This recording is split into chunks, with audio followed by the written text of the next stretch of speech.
그날은 유난히 햇살이 따가웠습니다.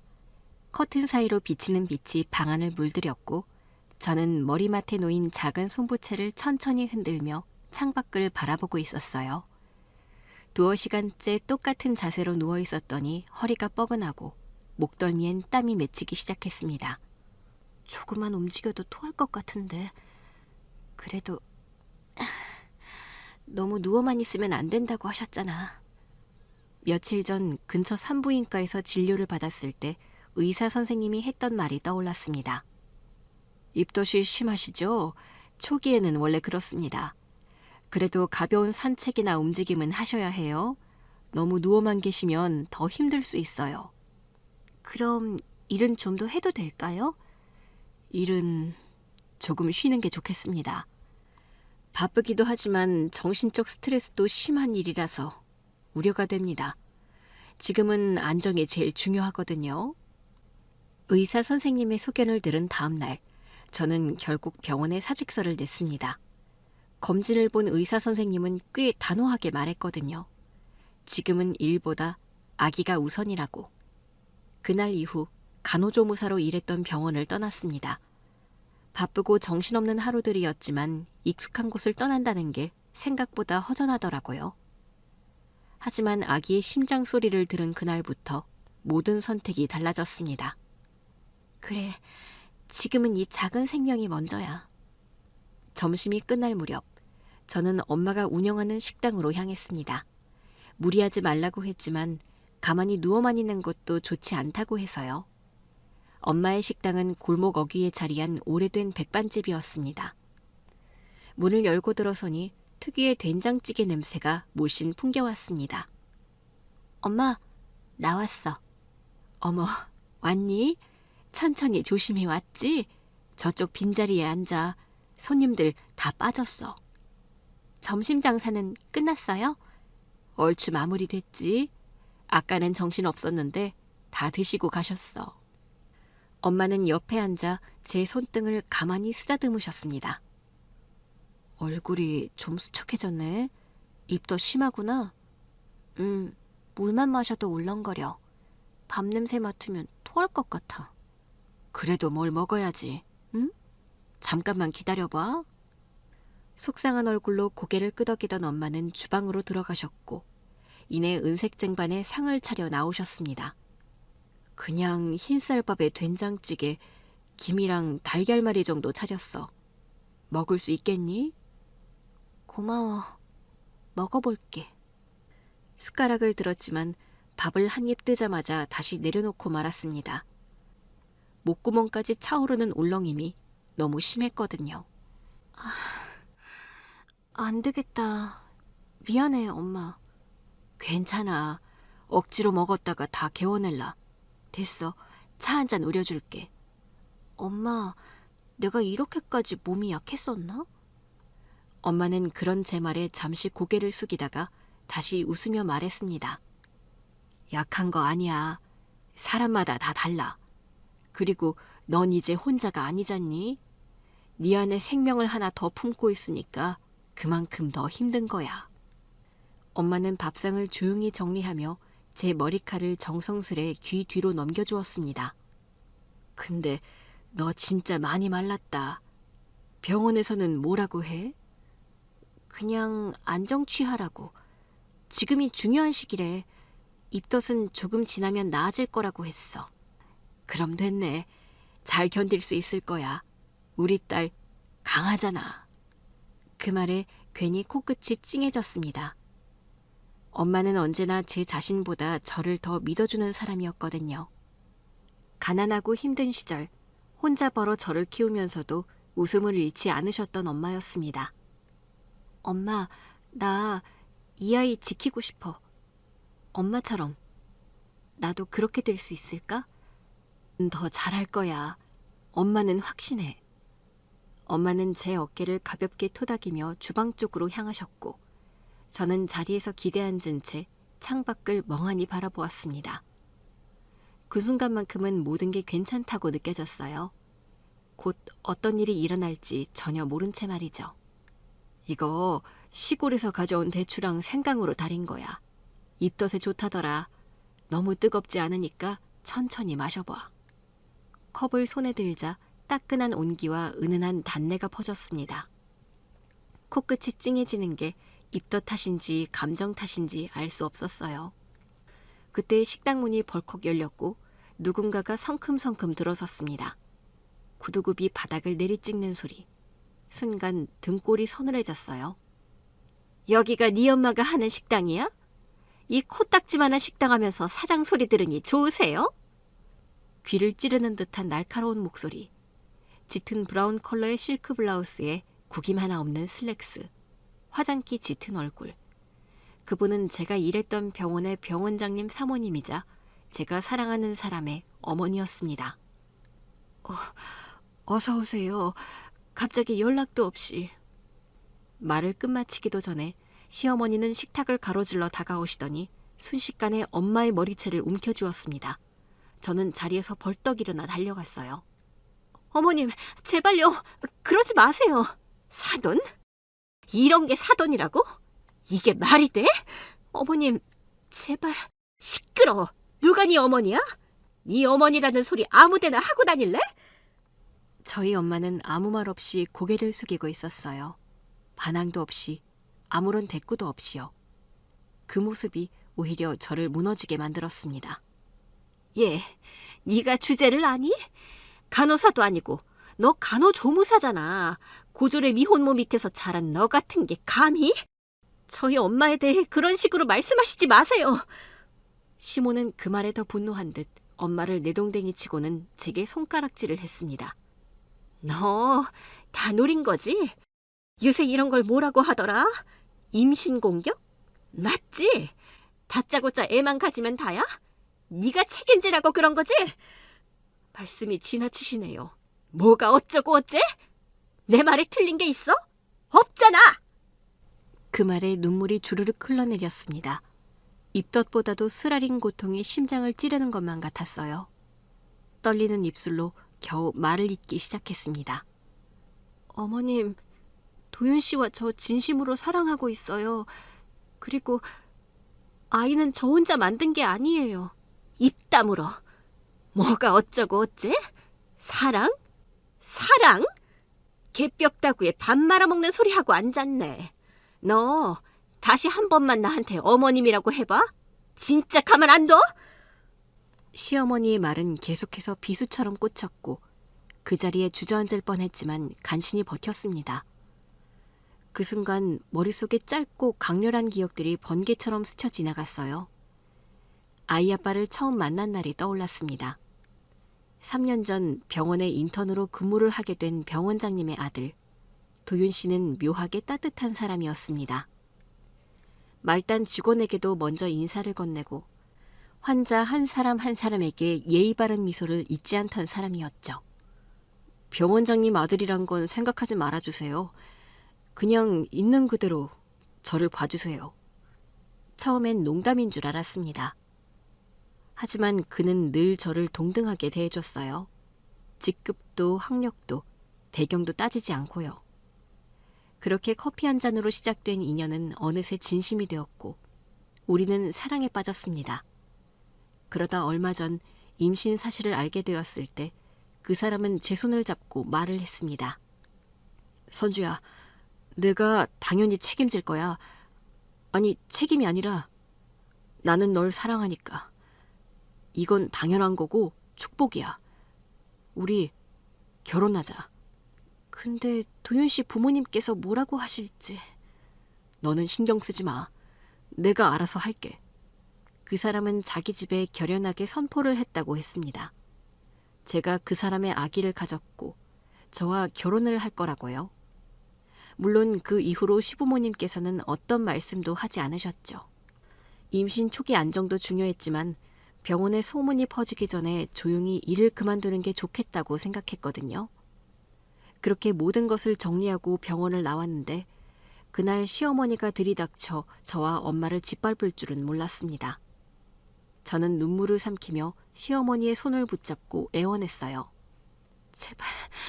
제발 그만하세요. 제가 잘못했어요. 그러니까 저희 엄마한테는 이러지 마세요. 애 가지면 다 되는 줄 알았니? 나 이 결혼 절대로 못하게 할 거야.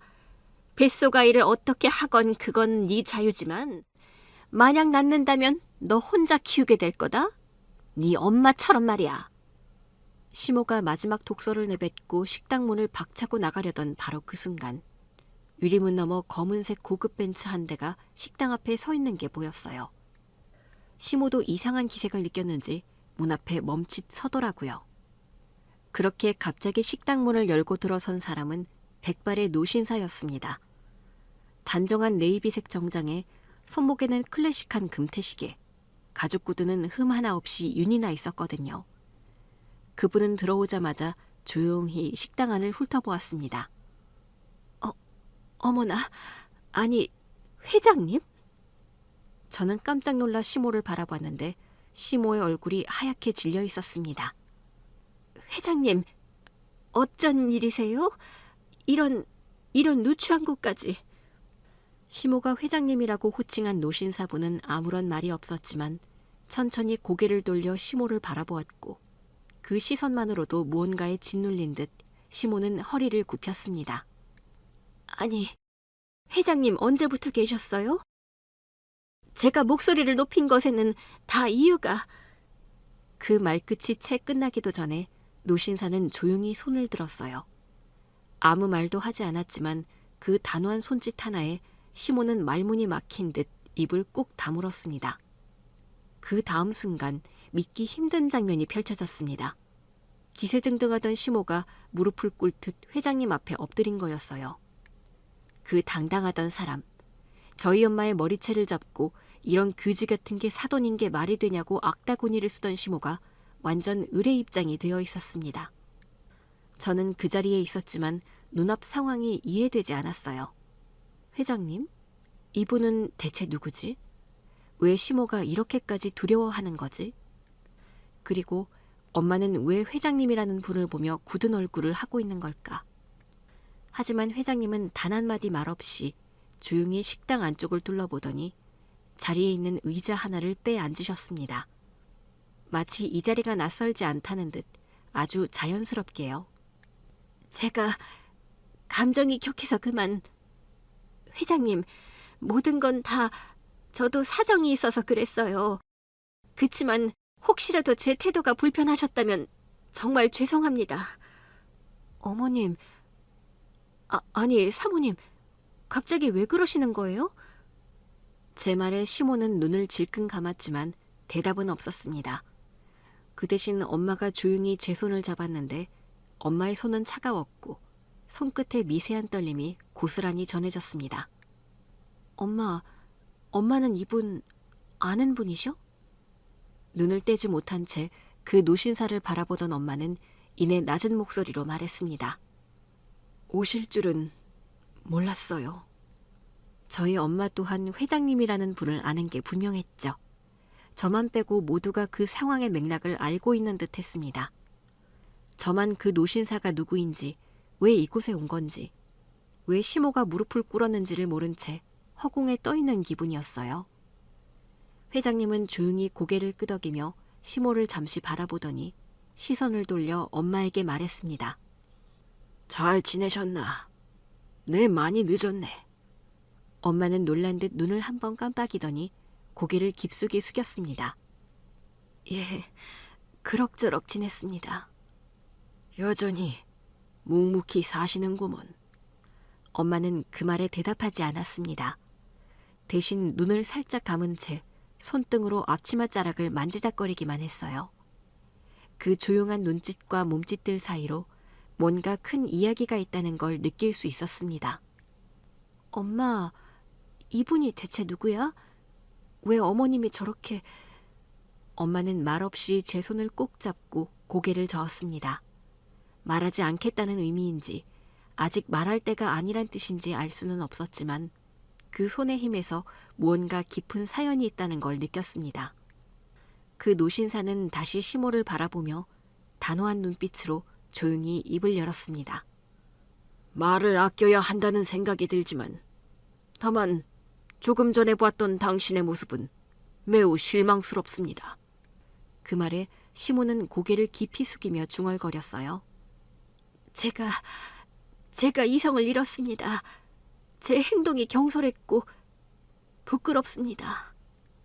그때까지도 정확한 관계나 상황을 몰랐지만 저는 내심 안심을 했던 것 같아요.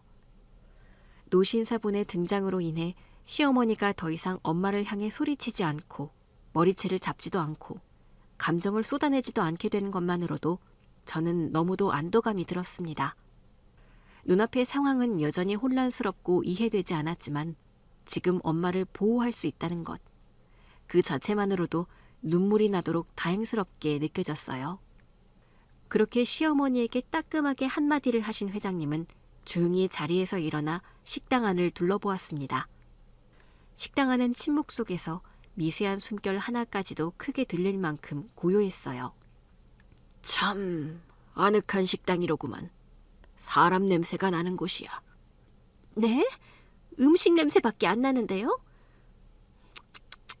그러니까 그 모양이지. 인격이 덜 완성이 되었는데 사람 내음 같은 걸 맡을 수나 있겠나. 가만히 둘러만 봐도 느껴지는 것이네. 정성껏 만든 음식, 이곳에 다녀간 사람들의 정겨운 마음, 넉넉한 인심이 자꾸 사람들의 발걸음을 이끄는 것이지. 나는 그걸 사람 내음 나는 곳이라 말을 한 걸세. 그 말에 엄마는 고개를 살짝 들었지만 아무 말도 하지 않으셨습니다. 그때까지도 혼란스러움을 감추지 못한 채 두 사람을 번갈아 바라보았어요. 대체 무슨 관계, 무슨 일이 있었던 건가요? 묻고 싶은 말이 많았지만 속으로만 삼켰어요. 아직은 말할 수 없는 무언가가 그 공간을 가득 메우고 있다는 걸 본능적으로 느꼈거든요. 회장님은 다시 식당 안을 둘러보았습니다. 좁은 식탁과 허름한 의자, 오래된 냉장고에서 들려오는 기계음, 그 모든 것을 조용히 담아내듯 천천히 숨을 들이쉬더니 마침내 저를 보며 말씀을 하셨어요. 아가씨는 내가 누군지 궁금하겠지요. 나는 그냥 오래전부터 한 분야의 일을 오래 한 사람입니다. 의료기기 사업을 하고 있는데 벌써 40년이 넘었지요. 의료기기 사업이요? 의료기기 사업을 하는 회장님. 그래서 병원장의 사모님이 저 회장님이라는 분에게 쩔쩔매고 있었던 걸까요? 뭔가 병원 운영에 중요한 분이기 때문에? 그렇게 생각을 하니 조금 이해가 가는 것 같더라고요. 회장님은 계속 저에게 이야기를 해주셨습니다. 우리 회사 제품은 전국 300여 개 병원에 납품되고 있습니다. 작은 의원부터 대학병원까지 웬만한 병원엔 다 들어가 있죠. 그쪽 남편이 병원장으로 있는 병원도 예외는 아니고. 그렇지? 그 말에 시모는 화들짝 놀랐어요. 시어머니의 자세는 한층 더 낮아졌고 엄마는 여전히 무표정한 얼굴로 회장님과 시어머니를 번갈아 보고 있었습니다. 아니, 그런데 회장님, 제가 이쯤 되니 너무 궁금해서 여쭤봐야겠습니다. 어떻게 회장님이 이런 곳에 직접 오신 건가요? 이 아가씨의 엄마, 식당 주인과 아는 사이인 건가요? 왜 그러나? 마치 이런 누추한 곳에는 내가 올 만한 이유가 전혀 없다는 듯이 들리는군. 아니에요. 그런 뜻이 아니라 저는 다만 이렇게 바쁘신 분이 이런 식당에 굳이 직접 오실 줄은 몰라서요. 회장님은 시어머니의 말을 끊지 않았어요. 단지 조용히 시어머니를 바라볼 뿐이었는데 그 시선은 마치 얼음 같았습니다. 사람은 말이지. 어디서 무얼 하느냐보다 어떻게 사느냐가 중요한 겁니다. 안 그런가? 병원장 부인이라는 이유로 남을 함부로 하대하고 직업으로 사람을 평가하고 그건 몹시 천박한 건데 이 나이를 허투루 먹었나? 제가 그게 너무 감정이 격해져서.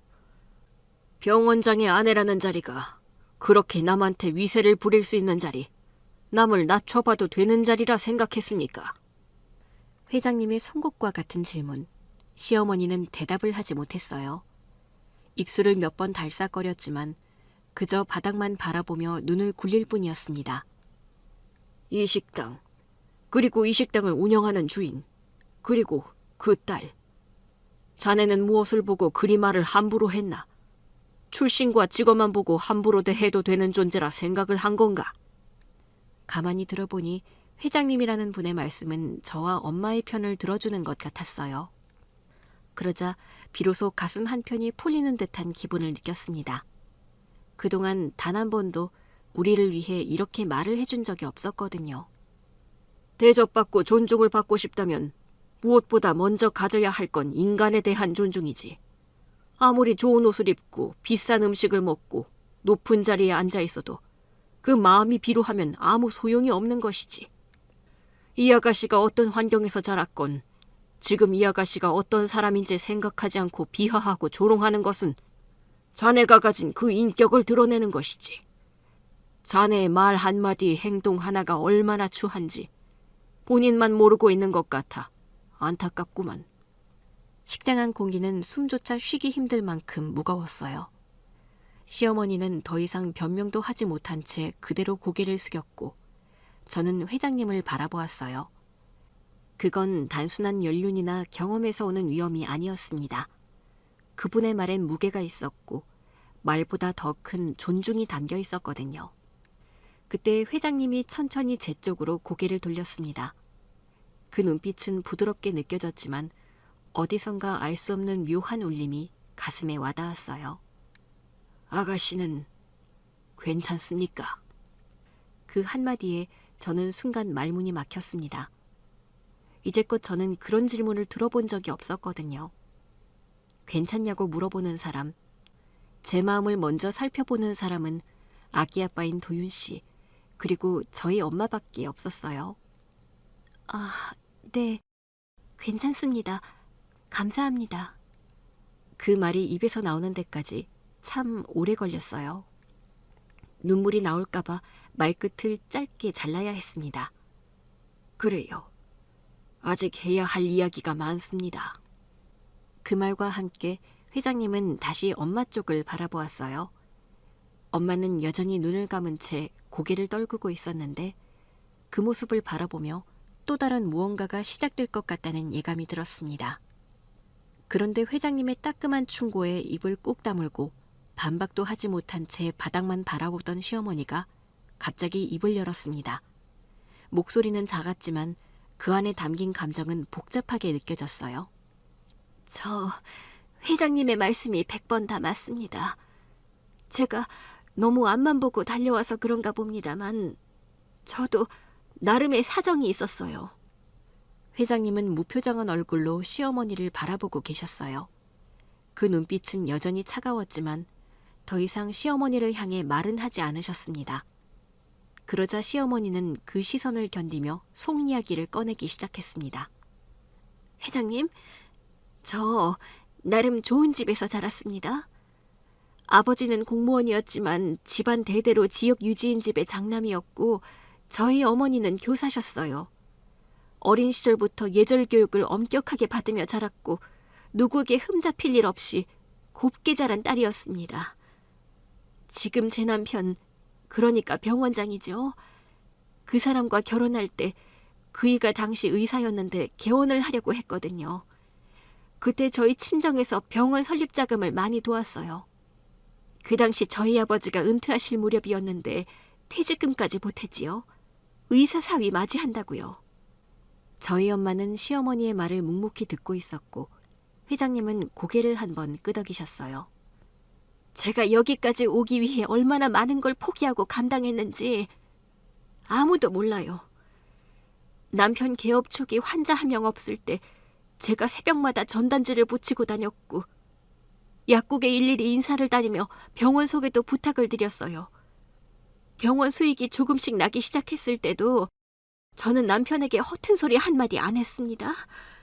명품백, 외제차 한 번도 사달란 적 없어요.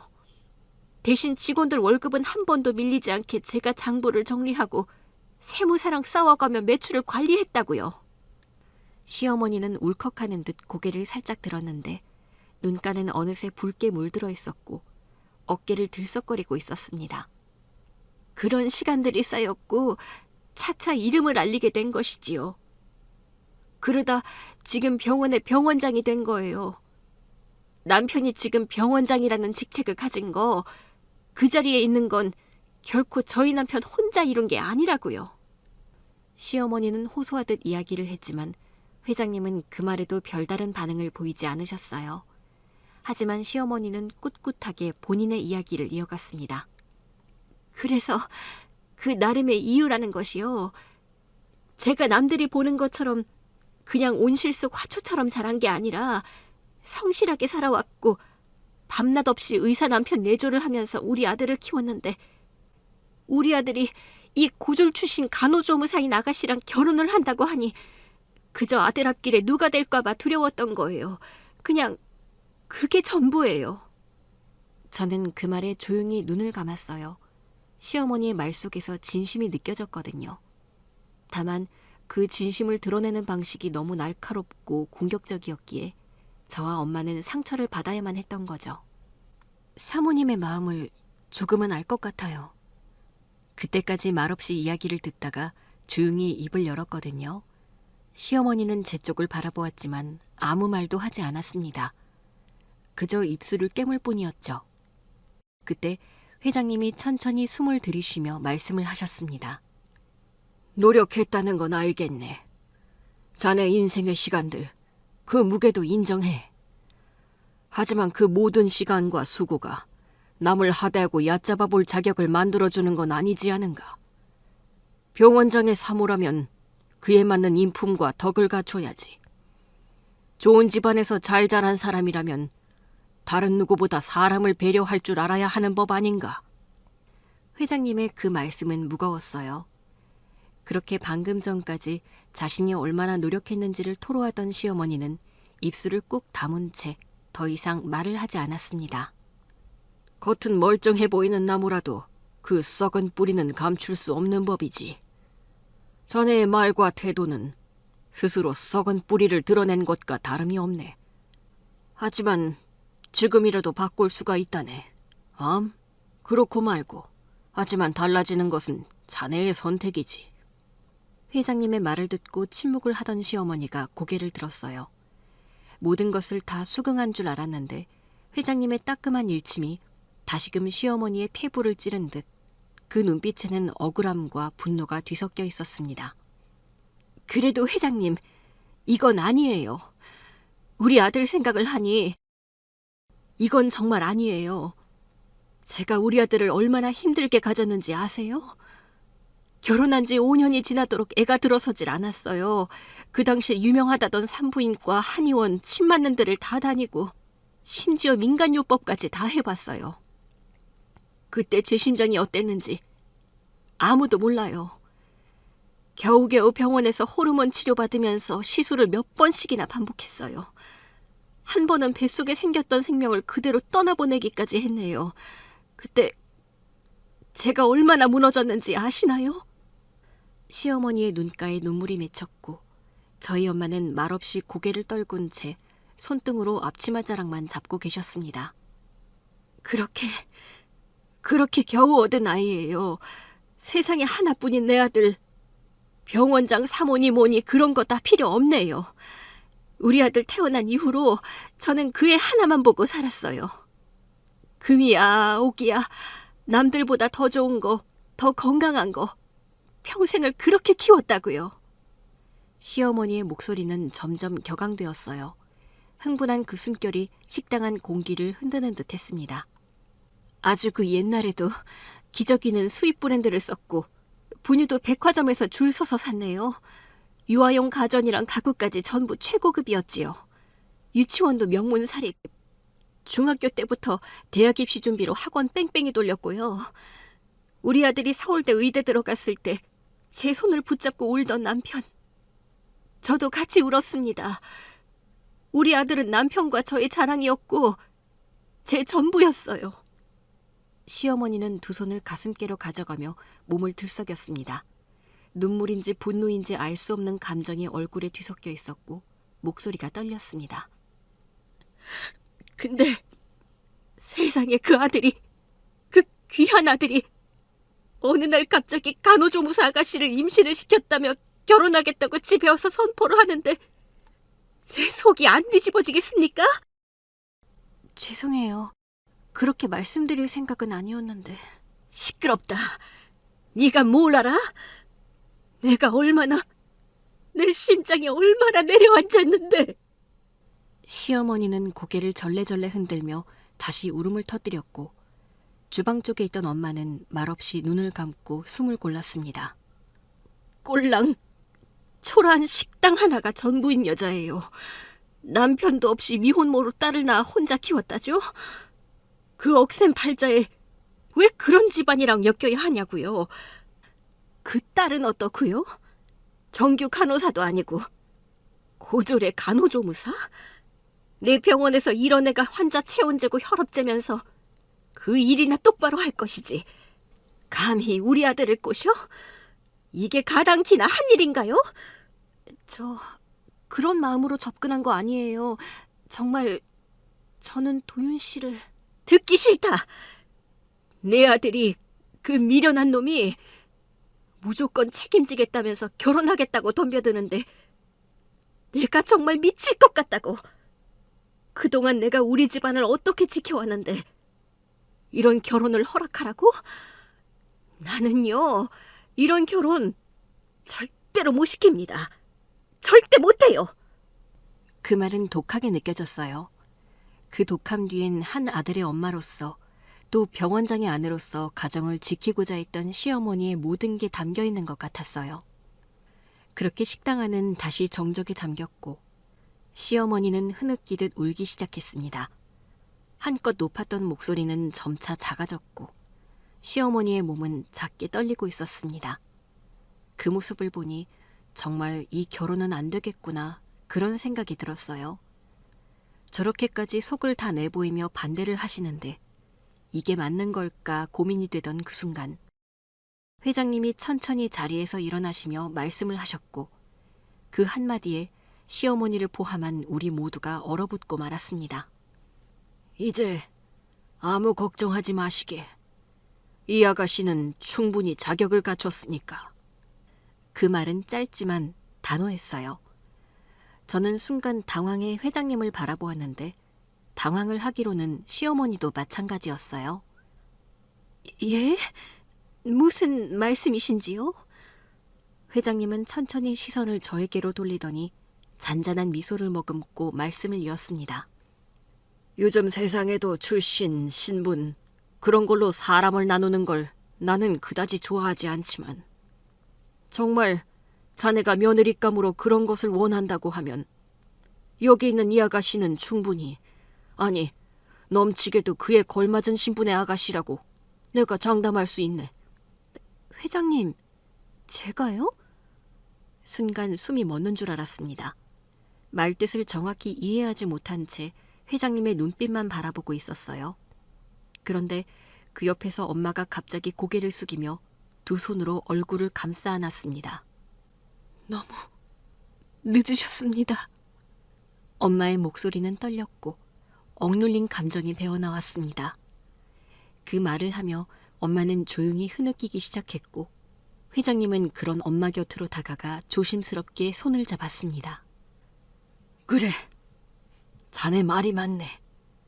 내가 너무 늦게 찾아왔지. 용서받을 수 없다는 거 알지만 그래도 내 진실을 안 다음 망설이지 않고 이곳을 찾았네. 엄마는 말없이 눈물만 흘렸는데 그 장면을 보면서도 도무지 믿기지가 않았어요. 회장님이 왜 엄마에게 그런 표정을 짓는지, 왜 그렇게 손을 잡고 있는지요. 그러다 회장님은 시어머니를 바라보며 분명하게 말씀을 하셨습니다. 여기 이 아가씨는 내 친손녀일세. 그 말이 떨어지는 순간 머릿속이 하얘지는 기분이었습니다. 제가 회장님의 손녀요? 저도 모르게 한 걸음 뒤로 물러섰어요. 갑자기 커진 심장 소리가 귀를 때렸고 손끝이 떨리기 시작했거든요. 아니요. 회장님, 지금 무슨 말씀을...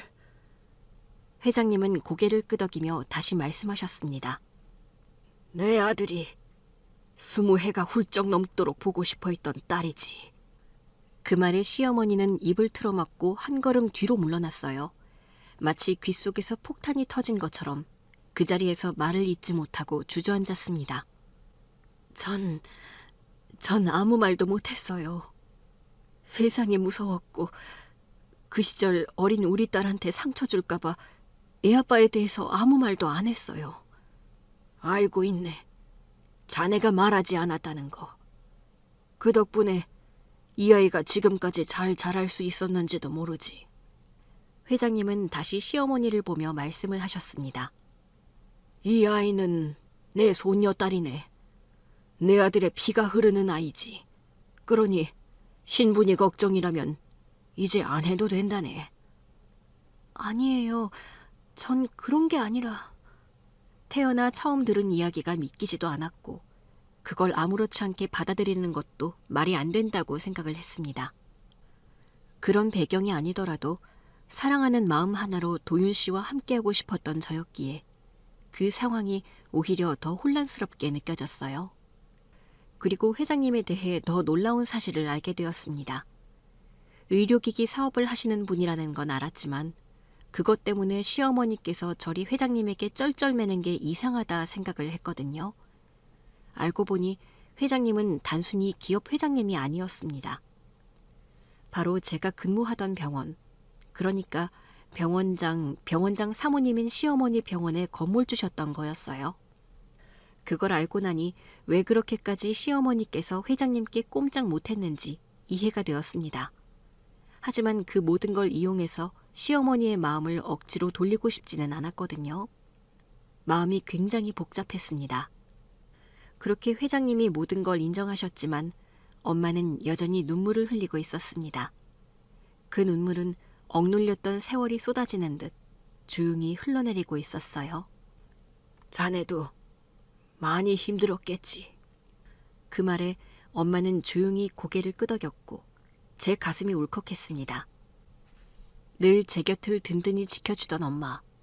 온갖 고생을 했지만 한결같이 바르고 정직하게 사셨던 엄마가 이렇게 무너지는 걸 보며 저는 아무 말도 할 수 없었습니다. 사실 회장님이 손녀라는 단어를 입에 올렸을 때부터 머릿속이 새하얘졌거든요. 그 말은 아무리 곱씹어도 실감이 나지 않았어요. 회장님이 내 친할아버지라고? 하지만 엄마가 그 손을 붙잡고 울고 있을 땐 어렴풋이 알 수 있었습니다. 이건 꿈이 아니고 모두 진짜라는 걸요. 엄마, 진짜야? 엄마는 말없이 고개를 끄덕였고 조용히 제 손을 꼭 잡았는데 그 손끝이 어쩌면 그렇게도 차가웠는지 그 순간 제 가슴이 저릿하게 아파왔습니다. 네가 어릴 때 자꾸 아빠가 어디 있냐고 물어봤지? 응. 그때마다 난 네 아빠는 멀리 여행을 떠났다고 했었지. 맞아. 난 진짜로 그렇게 믿었어. 근데 나중에 알았어. 그런 건 없다는 거. 그냥 핑계였다는 거. 아빠한테 버림받았다고 생각했어. 엄마는 제 말을 듣고 슬픈 표정을 지으며 가만히 고개를 저었어요. 네 아빠는 진심으로 날 사랑했어. 그리고 너도 많이 사랑했어. 네가 태어나기 전에도 후에도. 선조 네가 기억하진 못하겠지만 네가 돌 무렵까지는 우리 셋이 함께였어. 정말? 그게 정말이야? 엄마는 고개를 끄덕이며 아주 조용히 말을 이어갔습니다. 네 아빠를 만났을 때 그때 나는 정말 힘들었어. 아르바이트를 3개씩 하면서 대학 등록금을 모으고 있었고 혼자 지내면서 분식집에서 일을 했지. 너희 아빠는 그 분식집 단골이었어. 아빠가? 매일 저녁 8시에 와서 라면 하나, 김밥 하나 시켰지. 말도 없이 조용히 앉아 있다가는 사람이었어. 그런데 어느 날 김밥이 좀 싱거웠나 봐. 미안하다고 사과했더니 그저 웃으며 말하더라. 괜찮다고. 여기 김밥은 항상 맛있다고. 그러니 내가 너희 아빠가 회장님 아들이라고 상상을 했겠니? 무슨 회장 아들이라는 사람이 분식집에서 밥을 먹느냐는 말이야. 그런데 네 아빠는 그런 사람이었어. 특권의식을 갖지 않고 소박한 성품을 지닌 사람. 그 말을 하며 엄마는 미소를 지었는데 그 미소에는 아련한 그리움이 묻어 있었습니다. 그렇게 몇 번 오가다 말을 트게 됐고 자연스럽게 친구처럼 지냈어. 네 아빠는 말수가 적었지만 참 따뜻한 사람이었어. 나 같은 여자에게 따뜻하게 웃어주고 작은 것도 나눠주던 사람이었지. 엄마, 어느 날 야간 근무를 마치고 나오는데 골목 어귀에서 누가 따라오고 있었어. 겁이 나서 뛰었는데 갑자기 누가 손을 잡더라. 너희 아빠였어. 그날 나 따라오는 사람 몰래 지켜보다가 도와주려고 기다리고 있었던 거야. 아빠가 그런 사람인지 몰랐어. 그날 이후 난 네 아빠한테 마음을 열었고 우리는 서로 의지하게 됐지. 그런데 그때까지 나는 정말 몰랐어. 너희 아빠가 어떤 집안 사람인지. 알고 보니 회장님의 아들이었던 거야? 나중에야 알았어. 처음엔 그냥 평범한 대학원생이라 했거든. 그런데 알고 보니 의료기기 기업의 후계자였던 거지. 처음엔 좀 멀어지려 했어. 격이 너무 다르니까. 난 가난한 집의 딸이었고 너희 아빠는 너무 멀리 있는 사람이었으니까. 그런데도 사랑을 해서. 그건 어쩔 수가 없더라. 사람 마음이란 게 그렇게 쉽게 접히는 게 아니니까. 엄마는 가만히 웃었습니다. 그 웃음엔 슬픔도 따뜻함도 섞여 있었어요. 엄마는 이내 눈을 가볍게 감으며 말을 이었습니다.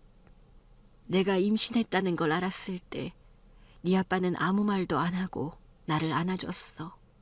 책임질 거라고 무조건 나랑 결혼하겠다고 했지. 그런데 왜? 문제는 회장님 부인이었어. 지금은 너의 친할머니겠지? 그분이 우리 관계를 알게 되자마자 난 집 밖으로 불려나갔어. 그 자리에서 찬물 세례를 맞고 무릎까지 꿇었지. 보다 못한 네 아빠가 그 자리에 있다가 내 손을 잡고 그대로 뛰쳐나갔던 거야. 회장님 사모님이랑은 연락을 끊고 지내겠다고. 엄마, 하지만 결혼은 절대 안 되는 거였어. 사모님께서는 나 같은 여자랑 결혼하는 건 가문 망신이라면서. 엄마는 눈물을 닦으며 작게 한숨을 쉬었습니다. 손끝이 떨리고 있었지만 엄마의 표정은 담담했어요. 네 아빠는 그래도 포기 안 했어. 집을 나왔다고 했잖니? 임신 기간 그리고 네가 태어나고 돌이 되기까지 우리랑 같이 살았어. 내 인생 가장 행복했던 때였는데. 엄마는 잠시 숨을 골랐습니다. 오래된 기억을 하나하나 꺼내놓는 게 쉽지 않은 듯 손끝을 조심스레 비볐고 눈을 감았다 떴다 반복하셨어요. 저는 엄마의 어깨에 살짝 손을 올렸는데 괜찮다는 말을 하지 않아도 엄마는 위안을 얻으시는 듯 했습니다. 너희 아빠는 끝까지 내 옆에 있었어. 임신 기간 내내 내가 일하지 않게 손 하나 까딱 안 하게 하려고 했었고 나 대신 장도 보고 밥도 차리고. 그랬구나. 출산하는 날에도 네 아버지는 병원 복도에서 밤을 새웠어. 내가 분만실에서 소리 지르며 아프다 할 때 네 아빠도 같이 울고 있었지. 엄마는 그때를 떠올리듯 고개를 떨구었습니다. 눈앞에 그 당시 기억이 선명하게 그려지는 것 같았어요. 네가 태어났을 때 아빠는 네 작은 손가락을 보면서 계속 중얼거렸어. 너무 작다. 너무 작다고. 그 말을 수십 번이나 했지. 기억은 안 나지만 상상할 수 있어. 아빠가 나를 처음 안았을 때 어떤 기분이었을지 알 것 같아. 네 돌전까지 우린 셋이서 조그만 단칸방에 살았어. 이불 하나, 전기장판 하나에 세 식구가 바짝 붙어 자고. 네가 밤새 울면 아빠가 먼저 일어나 너를 안고 달랬지. 엄마, 그게 너무 그립다. 나 아빠를 본 기억이 없어서 더 그런가 봐. 엄마는 제 손을 꼭 잡았습니다. 그리고 눈을 감은 채 한마디 한마디를 조심스럽게 이어갔어요. 그런데 어느 날 갑자기 네 아빠가 사라졌어. 뭐라고? 갑자기 아빠가 사라졌다고? 아무 말도 없이, 아무런 흔적도 없이. 그날 아침까지도 똑같았는데 점심 무렵에 나갔다 오겠다고 말한 뒤로 돌아오지 않았어. 그 말에 저는 숨이 멎는 것 같았습니다. 눈을 크게 뜬 채 엄마를 바라보았습니다. 설마 실종된 거야? 처음엔 그렇게 생각했지. 경찰서도 가보고 친구들에게도 수소문하고 병원에 물어보기도 했어. 그런데도 아무 데도 없더라. 연락도 되지 않고 집에도 오질 않았지. 엄마는 말끝을 흐리며 깊은 한숨을 쉬었습니다. 오랜 세월이 흘렀지만 그날의 기억은 여전히 엄마의 가슴에 날이 선 듯 남아있는 듯했어요. 그날 이후 난 너랑 단둘이 남게 됐어. 갓난쟁이 너를 등에 업고 어디든 일만 할 수 있다면 달려갔지. 엄마, 청소, 식당 설거지, 창고 정리 안 해본 게 없어. 한 번은 겨울에 네가 감기 걸려서 병원에 가야 했는데 병원비가 없어서 식당 사장님께 돈을 빌리기도 했지. 그 말을 들으며 저는 가슴이 먹먹해졌습니다. 엄마가 그렇게까지 해왔다는 건 알면서도 이렇게 자세히 들은 건 처음이었거든요. 그래도 널 혼자라도 지키고 싶었어. 그렇게 처절하게 일을 하면서 식당을 갖게 되고 여기까지 온 거야. 엄마, 나는 그냥 버텼어. 너는 네 아버지와 나의 사랑의 결실이니까. 네 아빠는 사라지고 없지만 너는 지켜야 했으니까. 네가 잘 자라주는 것만으로도 고마웠어. 엄마는 그 말을 하고 고개를 끄덕였습니다. 눈에는 눈물이 맺혀 있었지만 엄마의 표정은 평온했어요. 저는 그 눈빛이 말로 다 할 수 없는 엄마의 지난 시간을 대변하고 있다는 걸 알 수 있었습니다. 너희 아빠는 끝내 찾을 수 없었지. 난 버림받았다고 생각했어. 도망갔다고도. 그래서 너한텐 말하지 못했어. 네가 혹여 상처받을까 봐. 아니야, 엄마. 오히려 이렇게라도 아빠를 알 수 있어서 다행이야. 엄마는 아빠 역할까지 다 했잖아. 나 살면서 뭐 하나 부족했던 적이 없었어. 엄마는 고개를 끄덕이며 제 손등을 쓰다듬었습니다. 그 순간 회장님이 저와 엄마에게 다가와 말씀을 하셨습니다. 이제 내가 해야 할 이야기가 있네. 이제는 말해야겠어. 그날 성철이가 사라진 건 성철이 엄마. 그러니까 선주 너희 친할머니가 꾸민 일이었어. 저는 숨을 멈췄고 엄마는 고개를 들지 못한 채 눈을 감고 계셨습니다. 그 당시 성철이 엄마는 너희 어머니와 인연을 끊게 하기 위해 사람을 써서 성철이를 데려온 다음 강제로 출국시켰지.